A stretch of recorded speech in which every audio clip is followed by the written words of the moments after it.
Recuerdo cuando yo era chico, en la primera iglesia donde nos criamos, donde mi papá y mi mamá conocieron al Señor, la iglesia donde yo me crié, había un hermano que le decíamos el hermano amén, porque decía amén para todo, decía él, ¿no? El diablo te venía a buscar, amén, decía, ¿no? Él era, todo era amén, decía. Y mi papá charlaba con él porque era un amigo, personas que queríamos muchísimo en la iglesia, pero eran gente de muy bajos recursos, muy poco dinero, tenían poco trabajo, y siempre la congregación los ayudaba y demás. Pero esta gente tenía muchísimos hijos, y no solo tenía muchos hijos, sino que seguían teniendo hijos. Entonces mi papá, charlando con él un día en confianza, le dice, escúchame, le dice, ¿por qué no te cuidás? ¿Por qué no usás algún método anticonceptivo? Porque la vida ya se te está haciendo complicada, el tema del trabajo y demás, y vos seguís trayendo hijos al mundo. Y le respondió este hombre y le dijo, hermano, pero si Dios los manda, hay que tenerlos. Y le dijo, no, Dios no los manda, vos los estás teniendo, vos estás teniendo hijos como conejo. No es que Dios te los manda, es cierto que hay veces de que Dios manda vida, obviamente con un propósito, y que Dios permite que la vida pueda llegar muchas veces con un propósito, pero si vos estás procreando de manera irresponsable y no estás cuidando a sus hijos, porque el problema no era la cantidad de hijos que él tenía, porque si usted tiene cómo tener bien a sus hijos, tenga la cantidad de hijos que usted quiera, no hay problema. Pero la mayoría de los hijos estaban en la calle, los más grandes ya estaban en la delincuencia, sus hijas, algunas andaban en la prostitución ya, y la familia era un completo desastre. Pero ellos seguían teniendo hijos porque decían, Dios los manda simplemente y hay que tenerlos y ya está, ¿no? Y qué importante que es que nosotros como hijos de Dios tomemos responsabilidad sobre las cosas que Dios nos da. ¿Qué persona que recibe algo precioso y algo valioso simplemente lo deja tirado? Tratamos de cuidarlo de la mejor manera. Yo no sé si te ha pasado que le regalaste algo a alguien que quizás te costó mucho y que dijiste, bueno, quiero honrar a esta persona, regalarle esto, y de repente ves que no lo cuidan. Ves que lo tienen tirado. Qué terrible que es eso, ¿no? Cómo duele. A nosotros nos pasó en una iglesia y nosotros con mi esposa pusimos nuestros instrumentos a servir y los tenían todos destapados, sucios, les había agarrado la humedad. Y nosotros estábamos mal porque nos habían costado mucho esos instrumentos, ¿no? Y qué feo que es dar algo y ver que no se lo cuida.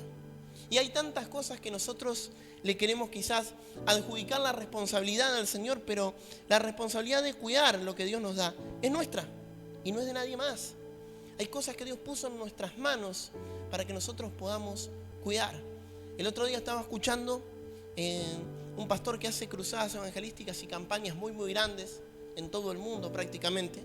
Y él decía que Dios lo usa mucho en milagros y en sanidades en sus campañas. Muchas personas son sanas de cánceres, de problemas de salud, de todo tipo de problemas, y vienen y dan testimonio y están sanas, y hay médicos que pueden corroborar ahí el milagro en el momento, y es tremendo escuchar los testimonios. Pero me sorprendió que este hombre en una de sus prédicas dijo, hoy Dios los va a sanar unos cuantos, y a partir de mañana van a empezar a comer 4 veces al día para enfermarse de vuelta. Se van a alimentar mal para volver nuevamente a enfermarse. Y todo lo que hoy ganaron por algún lado, de alguna manera lo van a perder. Yo tengo personas conocidas que hacen muy buenos negocios, que ganan miles de dólares, que tienen empresas y salen de ahí y se van al casino. Y todo lo que ganaron en un solo día terminan siendo irresponsables y terminan perdiéndolo. Dice la Biblia que en la casa del impío hay abundancia de pan, pero que dice que se pierde por falta de juicio. A veces vemos o creemos que el impío prospera, pero créeme que así como prospera, yo los he visto perder lo que ganan. Yo los he visto. He visto cómo caen, cómo pierden, cómo se empiezan a quedar sin beneficios a causa de no tener juicio, de no hacer las cosas bien. Entonces, hay cosas que Dios te va a entregar, hay cosas que Dios te va a regalar, pero van a ser tu responsabilidad cuidarlas. Y te voy a decir un poquito más, y voy a ser un poquito malo con lo que te voy a decir, pero te lo voy a decir igual. Hay cosas que Dios no te va a dar porque todavía no tenés la responsabilidad de cuidarlas. Hay cosas que vos en tu corazón todavía no estás preparado para administrar y Dios por eso no las pone en tus manos. Ayer hablaba con un amigo y le decía, Dios me dio 3 grandes negocios, 3 ideas. A los 3 los perdí. Me salió mal. Y ahora el 4.º negocio y el Señor no me lo va a dar hasta que no esté preparado. Y hasta que no esté listo. Estoy esperando. Estoy capacitándome, estoy preparándome para no cometer los mismos errores, porque no le puedo echar la culpa a los acontecimientos del azar. ¿Vieron que hay gente que vive del azar? Dice, no, pastor, simplemente tengo mala suerte. Pero no puedes tener mala suerte siempre, hermano. No, es mala suerte, pastor. Me orinó el dinosaurio a mí. Es mala suerte. Soy yo el problema. No soy el problema. Hay que analizar qué es lo que está pasando. ¿Por qué las cosas no te salen como te tienen que salir? Tenemos que empezar a pensar. Ahí es donde tenemos que pedirle al Señor sabiduría. Señor, yo necesito realmente cambiar. Es mi responsabilidad cuidar lo que me diste. Lo quiero cuidar. Cuídalo, consagralo al Señor. Qué importante que es que lo que Dios te da, lo puedas consagrar. Que consagres tus hijos al Señor. Que consagres tus bienes al Señor. Nosotros comprábamos un auto o comprábamos algo y enseguida lo ungíamos y orábamos y parecíamos locos ahí orando, pero orábamos por lo que Dios puso en nuestras manos porque es nuestra responsabilidad y lo tenemos que cuidar. Quiero que podamos leer una parábola que es muy conocida. Yo sé que es muy conocida, que la hemos leído muchas veces, pero yo quiero darle hoy un contexto diferente. La Biblia es tan rica que Dios siempre puede hablarnos cosas diferentes dentro de un mismo contexto o con un mismo versículo. Entonces Dios estuvo hablándome hoy a través de una parábola tan conocida que es la parábola de los talentos. Esto se encuentra en el libro de Mateo 25:14. Les dije que lo busquen y no lo busqué yo. 25:14, acá lo tengo. Estas son palabras de Jesús. Dice, porque el reino de los cielos es como un hombre que yéndose lejos llamó a sus siervos y les entregó sus bienes. A uno dio 5 talentos y a otros 2 y a otro 1, a cada uno conforme a su capacidad, y luego se fue lejos. El que había recibido 5 talentos fue y negoció con ellos y ganó otros 5 talentos. Asimismo, el que había recibido 2 ganó también otros 2. Pero el que había recibido 1 fue y cavó en la tierra y escondió el dinero de su señor. Después de mucho tiempo vino el señor de aquellos siervos y arregló cuentas con ellos. Y llegando el que había recibido 5 talentos, trajo otros 5 talentos diciendo, Señor, 5 talentos me entregaste. Aquí tienes, he ganado otros 5 talentos sobre ellos. Y su señor le dijo, bien, buen siervo y fiel. Sobre poco has sido fiel, sobre mucho te pondré, entra en el gozo de tu señor. Llegando también el que había recibido 2 talentos, dijo, Señor, 2 talentos me entregaste, aquí tienes, he ganado otros 2 talentos sobre ellos. Su señor le dijo, bien, buen siervo y fiel, sobre poco has sido fiel, sobre mucho te pondré, entra en el gozo de tu señor. Pero llegando también el que había recibido 1 talento, dijo, Señor, te conocía que eres hombre duro, que ciegas donde no sembraste y recoges donde no esparciste, por lo cual tuve miedo y fui y escondí tu talento en la tierra. Aquí tienes lo que es tuyo. Respondió su señor y le dijo, siervo malo y negligente, ¿sabías que ciego donde no sembré y que recojo donde no esparcí? Por tanto debías haber dado mi dinero a los banqueros y al venir yo hubiese recibido lo que es mío con los intereses. Quitadle pues el talento y dadlo al que tiene 10 talentos. Hasta ahí solamente vamos a leer. Yo siempre digo, yo conozco gente que muchas veces critica al que tiene más y dice, mirá cuánto tiene. Y el problema no es el que tiene, ni el malo es el que tiene. Fíjense qué principio bíblico tan loco este, ¿no? Dice, el que no tiene nada, por no haberlo multiplicado, quítenselo y denle al que tiene más. Y uno puede decir, pero es una injusticia de parte de Jesús eso. El que no tiene, encima se le quita. Pero es un principio bíblico. Porque lo primero que dice es que le dio a cada uno de acuerdo a su capacidad. Así que si hoy no tenés más, no es culpa ni del diablo, no es culpa ni de Milei, no es culpa de Macri, no es culpa de Cristina, es culpa tuya. Es porque no estás preparado para que Dios te pueda dar más. A veces trabajamos más en la oración de pedir que en prepararnos para tener más. Una persona me dice un día, yo quiero tener negocio, quiero ser empresario, quiero ser esto, quiero ser el otro. Y le digo, no sabe ni leer ni escribir. ¿Y qué tiene que ver, pastor? Prepárate. Te preparaste en finanzas, te preparaste en inversión, te preparaste en administración de empresa. ¿Cómo vas a afrontar lo que venga para adelante si le estás pidiendo al Señor más? Dios te va a dar de acuerdo a tu capacidad. Y dice que les dijo, siervo negligente, siervo malo, porque no hiciste lo que tenías que hacer. Ahora, me sorprende porque el deseo del corazón de Dios no era solo darle para que lo pueda tener y para que lo pueda disfrutar, sino que lo pueda multiplicar. Todo lo que Dios pone en tus manos es para que crezca, es para que se multiplique, no es para que se lo devuelvas igual. El Señor te dio un hijo y vos lo devolvés y decís, Señor, acá está mi hijo. Más rebelde, más apartado que nunca, en su peor momento. No, el Señor desea que lo que Él puso en tus manos para que vos lo cuides, se lo puedas devolver multiplicado, bendecido. Se lo puedas devolver mejor que lo que Él te lo entregó en algún momento. Y qué importante que es que entendamos este principio, que es el principio de mayordomía. Entender que nada de lo que tenemos es nuestro. Quizás tengas este principio de decir, pastor, yo lo que tengo me lo gané con mi trabajo y lo que tengo es mío. Y yo te puedo asegurar que si Dios no quiere, vos no te levantás a trabajar. Porque todo lo que tenemos es de Dios. La salud para ir a trabajar, la capacidad para generar ingresos, todo lo que Dios nos da es de Él. Y es prestado. Todo lo que Dios nos da en algún momento lo puede reclamar y lo podemos llegar a perder. ¿Qué te quiero decir con esto? Que tenemos que entender que somos mayordomos y que tenemos que cuidar lo que Él pone en nuestras manos.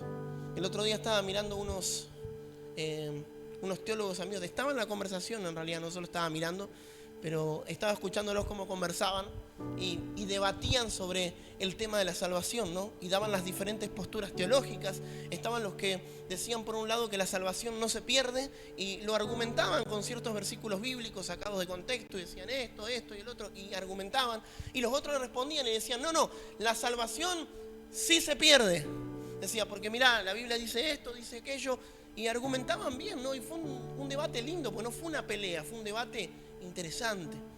Y en un momento se dan vuelta, me miran y me dicen, ¿y vos qué pensás? Le digo, mira, yo tengo mi postura, la puedo argumentar con la Biblia, pero no quiero discutir si la salvación se pierde o no se pierde. Quiero discutir algo más importante. ¿Estamos todos de acuerdo que la salvación es un regalo? Y me dijeron sí. Y algo tan valioso que se te regala, ¿no lo vas a cuidar? El apóstol Pablo dijo, ocupaos de vuestra salvación con temor y temblor. O sea, si la salvación es tan importante, Pablo no nos hubiese dicho que nos ocupemos si no era importante la salvación. Ocúpense con temor y temblor. Tengan miedo de cuidar esa salvación. Le decía, yo no voy a discutir si la pierdo o no la pierdo, pero yo la voy a cuidar, voy a tratar de no perderla. Porque es un regalo. Y un regalo tan valioso y tan importante, yo no puedo jugar con eso que se me regala. Porque se me encomendó para cuidarlo, porque es una bendición. Cuando nosotros tuvimos cada uno de nuestros hijos, yo le di gracias al Señor y le dije, gracias por haberme prestado a mi hijo. No, pastor, pero es tuyo. Sí, ya sé que son míos. Ya sé que yo los hice, estoy seguro, me acuerdo. Pero son prestados. Son prestados porque son del Señor. Entonces yo tengo que saber y tengo que tener el concepto de mayordomía. Y tengo que tener el concepto de que el Señor me va a venir a pedir cuentas de lo que hoy está poniendo en mis manos. Ahora, ¿cómo cuido lo que Dios me dio? De dos maneras: alimentando lo que Dios me dio y haciendo crecer lo que Dios me dio.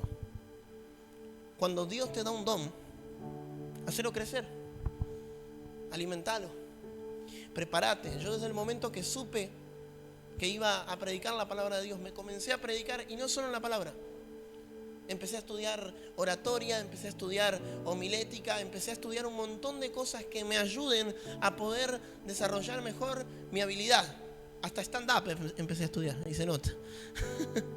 Empecé a estudiar todo lo que podía complementarse para que ese ministerio, ese talento que Dios me dio, pueda llegar a mejorar, para que se pueda multiplicar. Dios te lo entrega, el deber de hacerlo multiplicar es tuyo. Dios te lo entrega el talento, el deber de hacerlo crecer es tuyo. Hablábamos con una persona un día que tenía una voz muy muy linda para cantar y le dijimos a esta persona, mira, con un poco de técnica puedes ajustar un poco mejor tu voz, te va a salir la voz más potente, vas a aprender a respirar, vas a tener más resistencia. Y me decía, ¿para qué voy a estudiar si Dios me dio el don? Y yo le decía, vas a estudiar para no rompernos los oídos. Dios te puede dar el don, pero vos tenés que hacer crecer ese don. Tenés que prepararte. La unción no es unción bruta, es unción que está trabajada. Es unción que lleva un tiempo de desarrollo. Entonces, si Dios te entregó algo, es importante que vos te puedas preparar y que vos puedas ser excelente. Yo me crié en un evangelio mediocre, donde se me enseñaba de es para el Señor, que lo haga como pueda. Es para el Señor, que salga así nomás, total es para el Señor. El Señor lo recibe. Con la alabanza y con la adoración los hermanos cantaban súper mal y decían, el Señor lo recibe, pero no tengo por qué recibirlo yo. Para el Señor está bárbaro, pero la congregación, ¿por qué lo va a sufrir? Que se prepare si quiere cantar. ¿Quiere ejecutar un instrumento? Que se prepare. Para todo lo que hacemos en la vida tenemos que prepararnos. Tenemos que estudiar para poder hacerlo con excelencia. Yo me crié, como les decía, en un evangelio mediocre que no se nos enseñaba a prepararnos. A mí en mi familia me instruyeron que nos teníamos que preparar. Mi papá y mi mamá siempre me fomentaron a estudiar, a capacitarme. Curso que salía, mi mamá me lo compraba, me traía el libro, me decía, toma, lee. Y me ponía ahí a leer y a estudiar. Y nos preparábamos. Porque entendíamos que teníamos que mejorar lo que Dios nos había entregado, que no nos podíamos quedar solo con eso. Hay gente que se acepta, y está bueno que se acepte usted como es, pero no se acepte bruto. No se acepte ignorante. No se acostumbra a ser ignorante. Ah, bueno, yo no sé, yo no entiendo nada. Mire, quítese la palabra de su boca, yo no entiendo nada. Empieza a prepararse en lo que usted no entiende. Empieza a capacitarse en lo que usted no entiende. Empieza a tratar de ser excelente en lo que usted hace para poder mejorar. Yo le dije al Señor, si voy a ser pastor, no quiero ser cualquier pastor. Me quiero preparar para ser un buen pastor. Me quiero preparar para ser el mejor pastor. No quiero ser cualquier pastor. Sé que soy el más lindo de todos, pero me quiero preparar en la predicación, que también es importante. Porque por la radio no me ven, me escuchan nomás, así que me quiero preparar. Qué importante que es que nos preparemos para hacer con excelencia lo que Dios nos da. Cuando yo cuido y cuando yo hago crecer lo que Dios pone en mis manos, soy bendecido y el Señor me puede entregar más. Miren, cuando usted se prepara, usted aumenta su capacidad. Dios no te va a dar nada que hoy no puedas recibir. Pero cuando yo comienzo a prepararme, aumento la capacidad. Aumento la capacidad que tengo para recibir. Aumento la capacidad que tengo para retener. Aumento la capacidad que tengo para poder crear. Tenemos que aumentar en este tiempo nuestra capacidad. Ustedes se imaginan si le decimos al Señor hoy, Señor, danos hoy una iglesia con 1000 personas, ¿dónde las metemos? ¿Qué hacemos? Y bueno, pastor, hacemos 2 o 3 reuniones. Sí, predique usted las 2 o 3 reuniones. ¿Qué hacemos?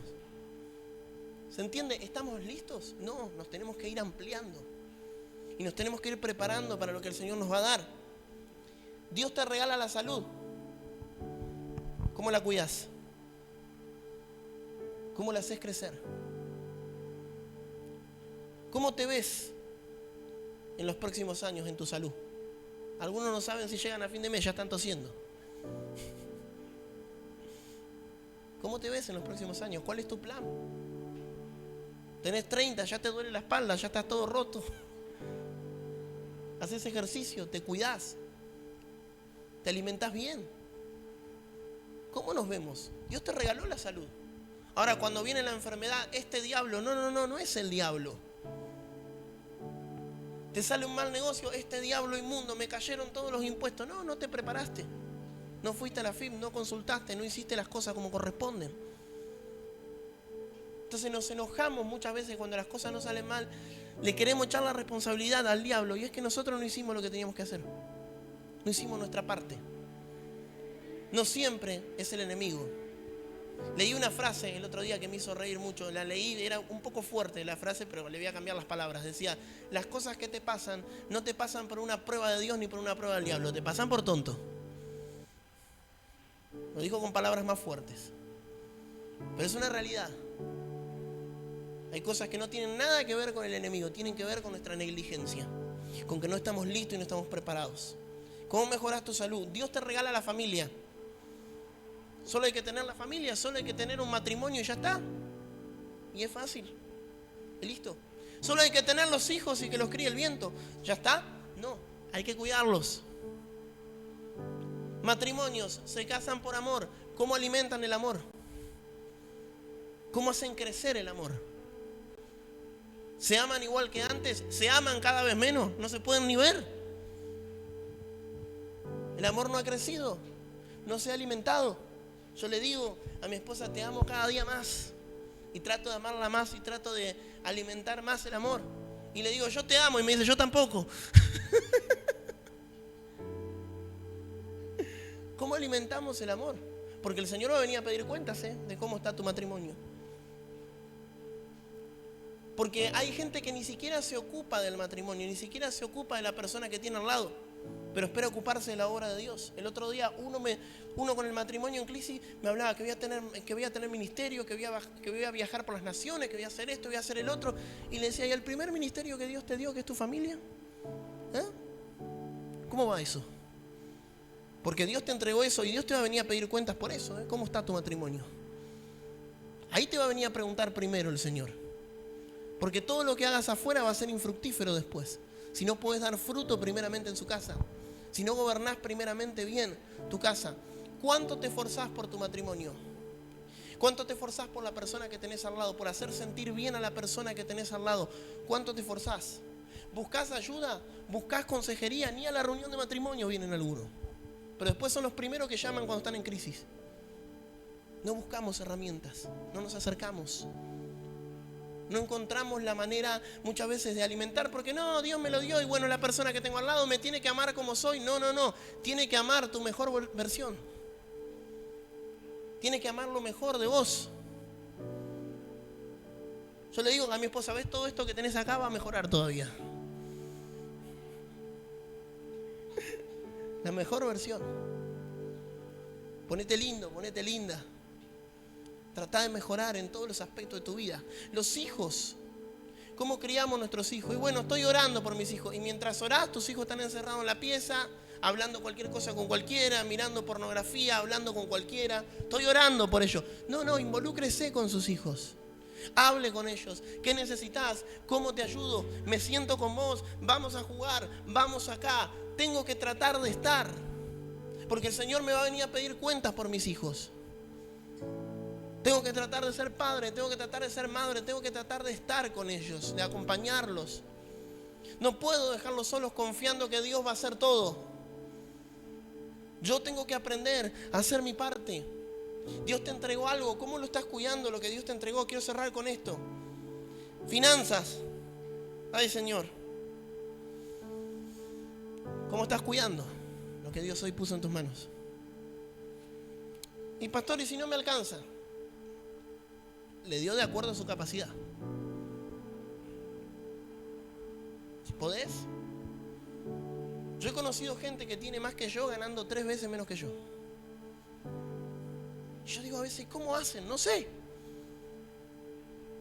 Pero pueden y se administran con lo que tienen. No, pero pastor, cuando yo tenga, voy a diezmar. Y ese cuando yo tenga no llega nunca. ¿Cuántas veces le dijiste a Dios, cuántas cosas voy a hacer, Señor, cuando gane un poquito más? ¿Cuántos ganan más que hace 5 años atrás? Levanten la mano. ¿A que hiciste lo mismo y menos inclusive? ¿Se dan cuenta que la diferencia no está en cuánto ganamos, sino en cómo nos administramos? En nuestra capacidad, en la capacidad que Dios tiene para que nosotros podamos hacer las cosas. Entonces tenemos que aprender a que Dios va a venir a pedir cuentas por lo que es suyo, por lo que le corresponde. Quiero que puedas ponerte de pie por un momento.